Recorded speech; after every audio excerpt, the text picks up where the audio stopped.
Right, okay, chaps. So today we're going to learn about two rules, the product and the quotient rule. Now, we're not sure exactly how to pronounce that, okay? I might do a little bit more than, we'll see how the time goes. But first, I just wanted to write this chain rule that we learned last lesson, because I will use it at some point today.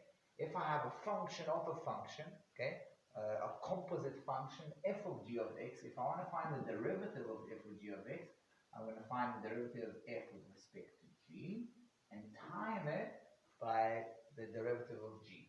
Okay? Remember we talked about like babushkas, the small door inside a bigger door.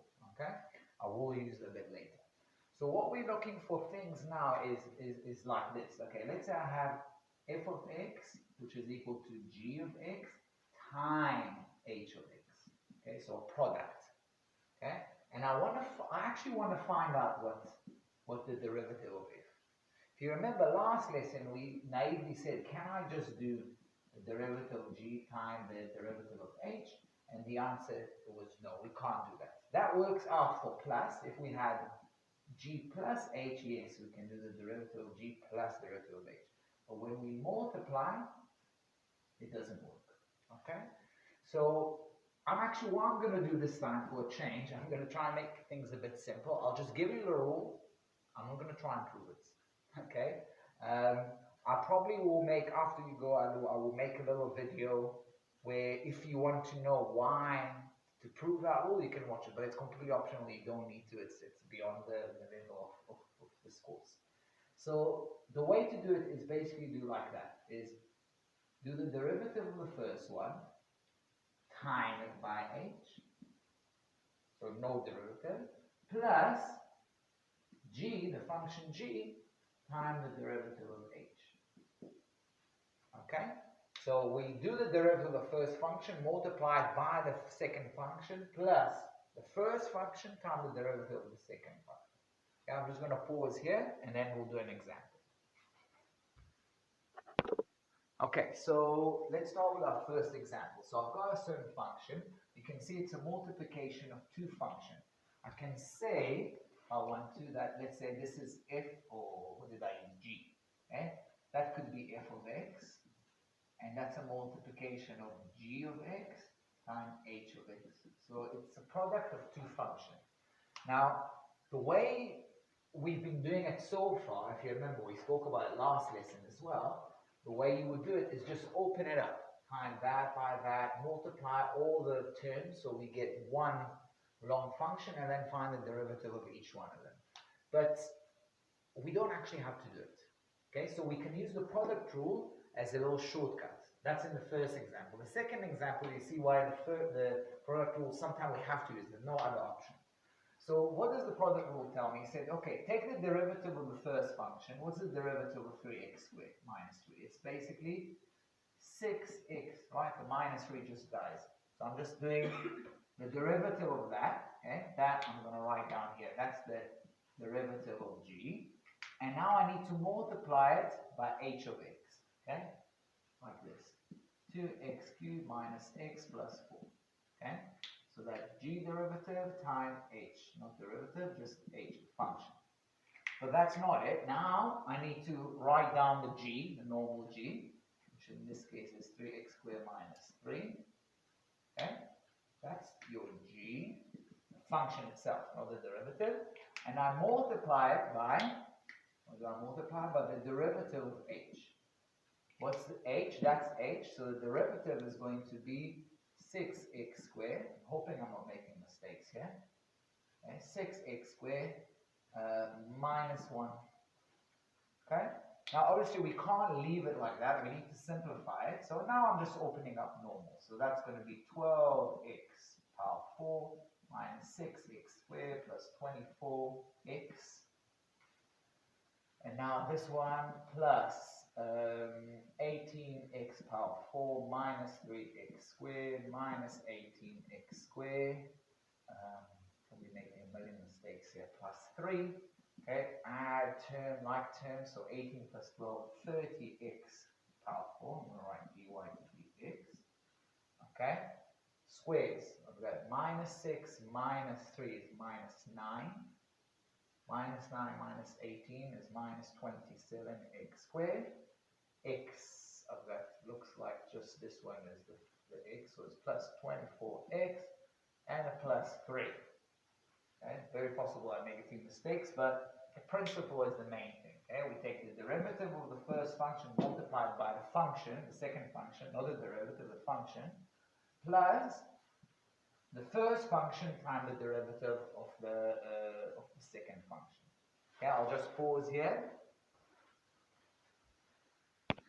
Okay, so the first example we had was actually one we could have done even without the product rule. We could just open up, FOIL everything and find the derivative of that. But we wouldn't be able to do this function without the product rule. Check this, okay? So I've got a function which is a multiplication of two functions. That could be like your f of x, and then your, sorry, not f, h, I call that, or g. Okay? That could be your g, and that could be your h. And there's no way for me to FOIL. Okay? I mean, I can't open it. Even if I insist not using this new rule, I can't open it. How do I do that? Okay? So here you kind of have to use I'm forced to use the product rule. Now, I think the first bit to do is to write, just like we did until now, write that square root in a more easier way to work with. I can write it as 3x minus 1 to the power of 2 half. Okay? Square root half, yeah? Okay, now I'm using the product rule, okay? That's called the product rule, okay? Product means multiplication, right? So I'm gonna, what does it tell me? Okay, take the derivative of the first function. What's the first function? X squared. Okay, that's it. First function, that's the second function. What's the derivative of x squared? 2x. 2x. Okay, the 2 jumps in front. And I multiply by the second function, just as it is. I can keep it on half, I'll turn it to square root later. Okay? Right, so that's g prime times h. Then it tells me g. What is g? G is x squared. And what is h prime? So I need to find out the h prime. The derivative of that. What will be the derivative of that? Half. Actually, now, we've done stuff like that last time. This is a chain rule, isn't it? So we've got a function inside, hiding inside the function. The big function, the big babushka is power half, is x half. But inside that half, I've got 3x minus 1 hiding inside. So the derivative of that is half times what? 3x minus 1 power minus a half. Good, okay, so that is the big babushka. And now I multiply by the derivative of the internal function, which is 3x minus 1. So what will be the derivative? 3. I'll call it the Alu factor. Remember, Alu suggested that. It was a very similar. She said, why, like, just put it out there, but it's that missing factor. It's the derivative of the internal function. Okay, now we just try and make it a bit more beautiful. Okay? So I would write it like this. I would write it, let's get rid of these half. That's not nice. So it's 2x square root of 3x minus 1 plus, I've got 3 over 2. So 3x squared over 2. And that is negative half, so I'll put that as square root of 3x minus 1. Now, you can leave it like that. Nothing necessarily wrong, but I'm really tempted to put it as a one denominator. Because first of all, it's nice to have one denominator, but then you know also you're going to time that by that. Right? If I want to get that on top, I mean, what will be at the bottom? It will be 2 square root 3x minus 1, right? Now, if I want to get that on top, I need to multiply it by 2 square root 3x minus 1. And that's quite good, because, okay, first of all, 2 times 2x will be 4x. But what is square root 3x minus 1 times square root 3x minus 1? 3x minus 3x 1. minus 1, but obviously we got to put it in the brackets there. So that we got them on top of the same denominator, and we got the square root, which is always a nice thing, plus 3x squared. Check out that it does come out very nicely. So the bottom again, we're going to have square root 3x minus 1, and then I'm opening up, yeah, okay, so it's 12x squared minus 4x plus 3x squared. So we're getting 15x squared minus 4x divided by 2 square root 3x minus 1. And I think you agree with me, this term is nicer than those two terms. Okay, I'll pause here. Right, so this was our first rule, it's the product rule. It just helps us to find derivatives of products of function. Now we're moving on to what Rachel taught me how to say, quotient, okay? Okay, the quotient, okay? It's when we divide, okay? So I'll give you an example. We've got a function which is one function divided by the other. It's 2x plus 1 divided by 3x minus 2. Until now, there was no way we could have find the derivative of this. So this rule tells me how to do it, okay? So it tells me, okay, if I have f, which is g divided by h, both of them are function, what it tells me is put in the denominator, what the denominator was h, but square it.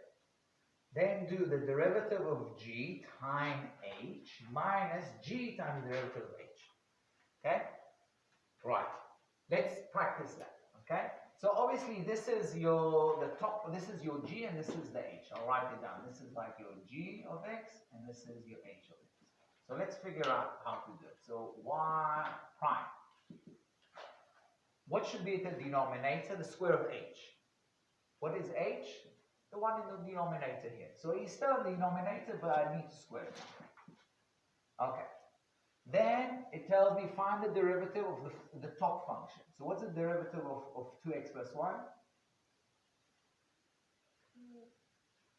2. Just 2. It's a linear function. 2. Let me stand here, otherwise you can't see. Okay. So 2. I need to multiply that by h, the function at the bottom. So I time it by 3x minus 2. Not the derivative of h, but by h. And then I've got a minus, so that's another difference. Here it was plus, now it's minus. And now I'm going to do the function itself, g, so 2x plus 1, times the derivative of h. What's the derivative of h in this case? 3. So you can see it's kind of similar to that. It's kind of similar to the product rule. But, okay, now we have a denominator, so that's one difference. Okay? And the other difference is the minus. Otherwise, I mean, look at this top term. It's kind of the same as that. It's identical, except that the plus becomes the minus, and we've got that denominator squared. Okay? And now we just need to do a bit of algebra. So I'll open that, please. Just check that I'm not making a mistake here.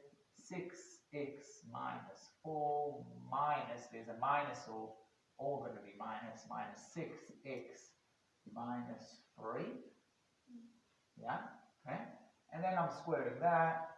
9x squared minus 6, 12, I think. Yeah. 12x plus 4.